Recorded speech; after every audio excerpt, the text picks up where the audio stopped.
Sveiciens visiem! Es domāju, ka mēs sāksim. Esam sapulcējušies uz vēl vienu kinoblogeru sēnsu. Šodien skatīsimies Transat, Danny Boyle filmu. Šodien Sergejs prezentēs, ka viņš ir apsolījis būs nenormāls smieklīgi un visiem nenormāli patiks, un ja viņš to nepiepildīs, tad droši vērsties pie viņa. Jā, es esmu Leldina nofilmēts. Raivis nav nofilmēts. Ulds nav nofilmēts. Un Sergejs Musatas no Kinokas.lv. Un kinoblogi var virzīties uz vietām, lai es sāktu prezentāciju. Sākšu ar previously. Manas prezentācijas bija Twilight exploitation žanros. Bija prezentācija par prezentācijas taisīšanu un es esmu uz ekrana. Tad bija prezentācija par laika ceļošanu un relativitāti, kā arī visgarlaicīga prezentācija par verdzību. Un kāpēc mēs vispār atceramies tā prezentācijas? Pirmkārt, tāpēc, ka es esmu ļoti harizmatisks un ļoti labi visu izskaidroju, bet otrkārt, tāpēc, ka mums ir ilgtermiņa atmiņa, par ko arī būs šī prezentācija. Un pirms es sākšu, es arī uzjautāšu, vai mums ir kādi medicīnas studenti un darbinieki zālē, auditorijā. Jā, ok, jums ir tags Sergeja Fails, kad es stāstīšu kaut ko pilnīgi apvālu, un jūs varēsiet ietvītot. Un es pēc tam visu pelodīšu.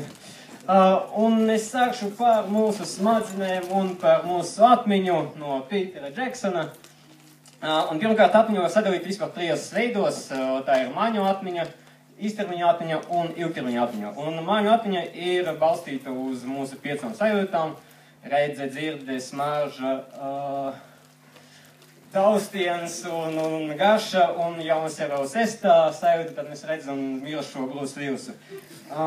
Bet kā vispār no tām sajūtām veidojas atmiņas, diezgan viegli.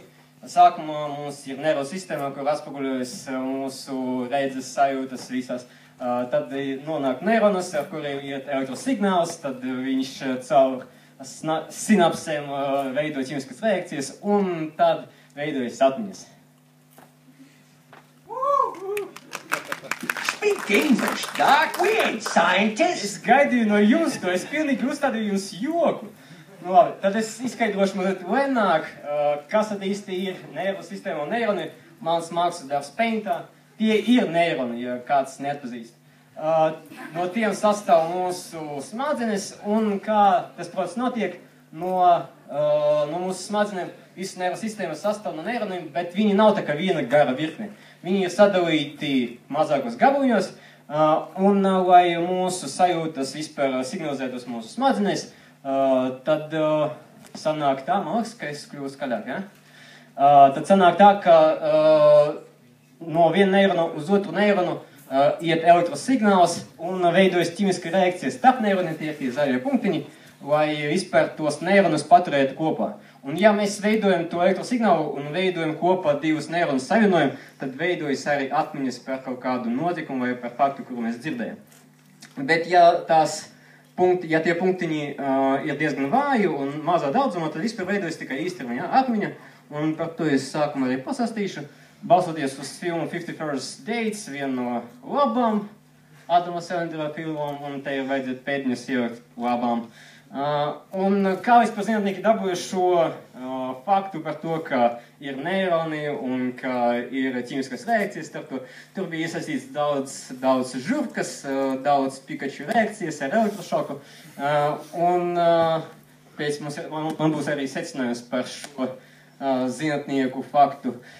Bet atgriežoties pie neironiem, ja savukārt ir ļoti daudz elektrosignālu, viņi ir diezgan spēcīgi, tas ir, ja mēs atkārtojam to darbību, ja mēs daudz mācāmies par nevajadzīgiem ekonomikas priekšmetiem, tad sanāk, ka tā ķīmiskā reakcija ir gandrīz kā līme, viņa savieno divus neironus, un ilgtermiņā viņi arī maina mūsu smadzenes, veidojot, tā teikt, pavisam jaunu struktūru un fiziski jau izmaina mūsu smadzenes. Kas nozīmē to, ka man kaut kas smadzenes ir citāts when this baby hits 8 miles per hour, we can see some serious shit, kas ir Back to the Wire. Un tad arī otrs secinājums, ka principā Twilight ziņā vampīram nevajadzētu būt ilgtermiņā atmiņu, jo viņam nekas nemetas, viņi nenoco un viņi nespēja vispār modificēt savas smadzenes, tāpēc pirmkārt vampīri neiegūst jaunas atmiņas, un otrkārt, kā jau mēs zinām, vampīriem nav asins, tāpēc viņi arī neiegūst erekciju, tāpēc vispār šīs attiecības balstītas uz viem, kā jau arī visas Meiras grāmatas. Un otrkārt arī tas pats attiecas uz Wolverinu. Kad arī, jā, protams, mums ir adamantium rodas, tad mēs arī varam nodzēst spēcīga Wolverina atmiņas. Un tā mēs arī nonācam pie ilgtermiņa atmiņa, kas arī sadalītas vairākās grupās. Ir tieša atmiņa, kur ir tieša atmiņa? Jā, tieša atmiņa, kur ir izveidot epizodiskas atmiņas un semantiskas atmiņas. Man tikai ir pār, es nezinu par to, ka pār.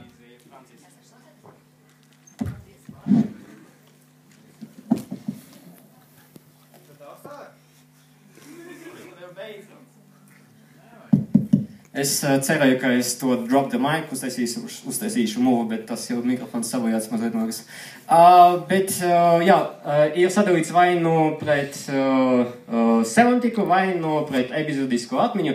Semantika ir par faktiem, un epizodiskā ir par vairāk tā kā mūsu emocijām un mūsu iztēlotam, atminētam ainām. Un es te ieliku arī Total Recall, kaut arī man liekas, es ieliku, jā, kaut kāda kļūda nepareizo kadru.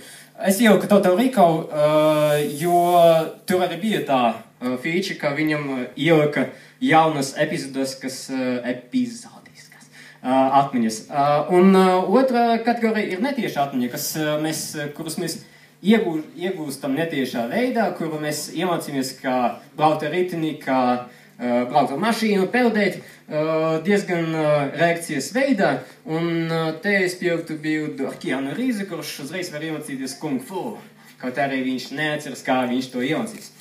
Un atkal, droši vien vajag parādīt, kā tad vispār mēs nonācām līdz tādam secinājumam, bet pirms tam atminēsimies, ka ir tāda feature kā atmiņas konsolidācija, kas konsolidē atmiņu no īstermiņa uz ilgtermiņu, un viņi to dara caur gulēšanu.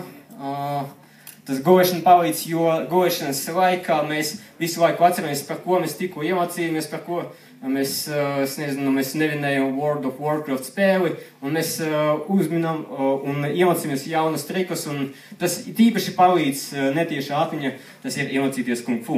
Tāpēc gulēšanas ir diezgan spēcīgs veids, kā dabūt labāku atmiņu, un principā no rīta jūs dabūsiet arī labāku reakciju jūsu netiešas pieredzes ziņā. Bet kas nepalīdz ir alkohols, ir īpaši, jo es iemācījos kaut ko, ja jūs nevis dzersiet ļoti daudz alkohola, bet drīzāk, ja jūs izdzersiet daudz alkohola vienā īsā brīdī, tad jūs dabūsiet sev īstermiņas atmiņas beigas, un tas nekonsolidēsies uz ilgtermiņa atmiņu. Bet kāpēc vispār īstermiņa atmiņa konsolidējas uz ilgtermiņa atmiņu?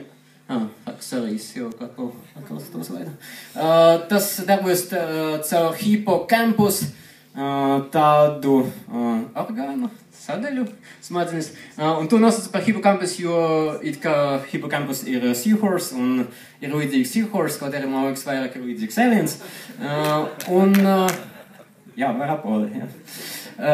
Un kā viņi atkal dabūjuši šo zinātnieku, kā viņi par to iemācījās caur H&M, kas bija pacienta Henry Molaisona iniciāli, un viņam bija baigi smagi ar epilepsiju 25 vai 30 gadu vecumā, līdz pat brīdim, ka viņš vairs nevarēja strādāt, ko doktori izdomāja, hei, mēs droši vien nogriezīsim viņam tā kā smadzenes daļas, tieši tās hipofigņas. Kad viņi vēl nezināja, ka īstenībā, kad viņi nogrieza, epilepsijas samazinājās, bet viņš arī nevarēja atcerēties neko ilgtermiņā. Tas ir, viņš atcerēs visu pirms operācijas, tāpat kā šis varonis, bet viņš neatcerēs, vairs nevarēja izveidot jaunas ilgtermiņa atmiņas, un viņam palika viss tikai īstermiņa. Kaut arī interesanti, ka fakts tāds, ka viņš nevarēja veidot jaunas ilgtermiņa epizodiskas atmiņas. Tas ir atmiņas par savu autobiogrāfiju, par filmu, kurus viņš redzēja, diemžēl. Tas nozīmē, ka viņš varēja skatīties Groundhog Day vēl un vēl, kas atkal ir Inception. Savukārt netiešas atmiņas viņš varēja iegūt. Viņš varēja iemācīties atkal kung fu. Un tad, kad viņš izpildīja pēdējo stundu, viņš tā, hei, esmu baigi labs tajā kung fu vietā, jo īstenībā viņš vienkārši neatcerēs, kā viņš trenējies pirms tam.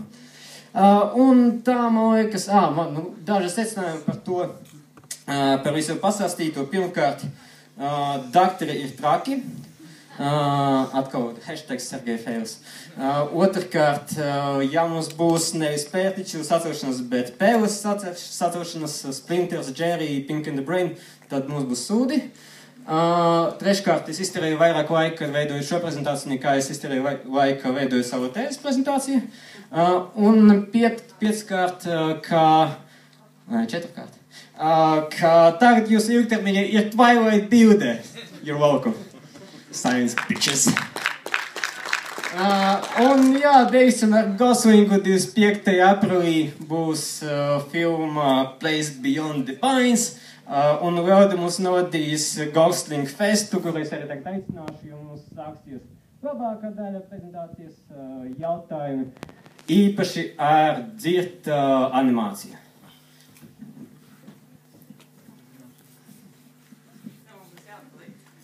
Tā būs jautājums? Jā. Sākumā es arī pateikšu to, ka varbūt jums vajadzētu apskatīt zem jūsu krēsliem. Īstenībā daži no jums ir arī vērtīgi lielie plakāti no filmas Friends, kas noteikti uzlabos jūsu lomu. Oh, what the fuck, cik daudz!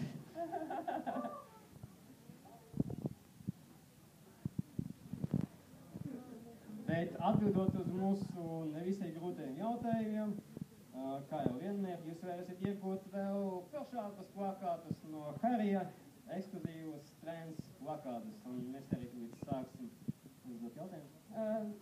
Zini, kā izstās prezentēt?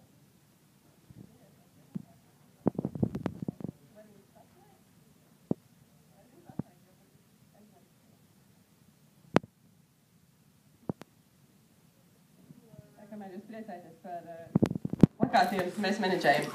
Tātad, pirmais jautājums. Denijs Boils ieraudzīja Franko 127 stundās. Ko viņš padomāja?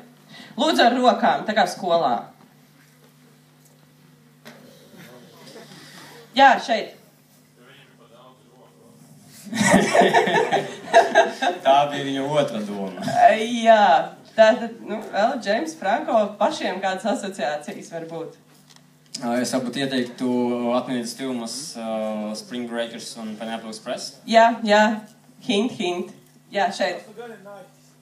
Būtībā, jā, viņš ir ļoti sapīpējies. Tad, lūdzu, Sergei, palīdzi. Jūs varat nākt vai pakaļ pagādam? Yes. Vai es nestaigātu šo padru? Tā, tālāk jautājums. Denija Boila mīļākā filma. Jā. Jā, tieši tā.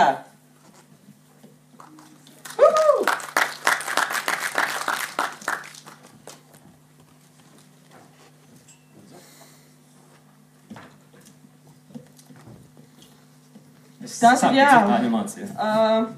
Šis ir aktieris, ko mēs redzēsim filmā Trends. Kurš bija paredzēts viņa lomā? Šeit. Tieši tā.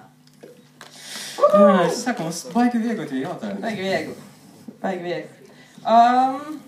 Tā, tālāk. Jā, kāds notikums kavēja Trends iznākšanu? Tur, augšā. Yes! Kas tur notiek? Es gribēju pietaupīt vairāk sev plakātus. Tā, tālāk, Sergei. Obisks tēvs. Tā tur izskatījās. Tātad, jā, Shallow Grave, kur Denijs Boils ieguva papildus naudu. Nu, nezināt? Bujā. Jā. No, tas ir hint. Nē. Back jau. Tā nav varianti. Šeit. Kas tur Nē. Vēl kaut kur ir?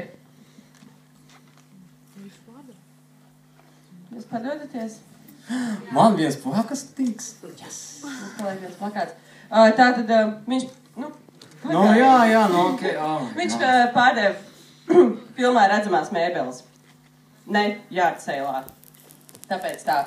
Jā, kura ir otra veiksmīgākā filma? Jā. Tieši tā.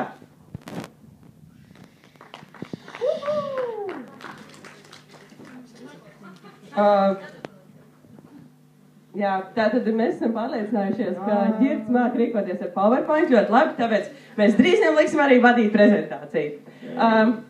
Jā, un nākamnedēļ es jūs gaidīšu uz Rajanu Goslingu. Pagaidzi, es nesaņemu savus aplausus. Jā.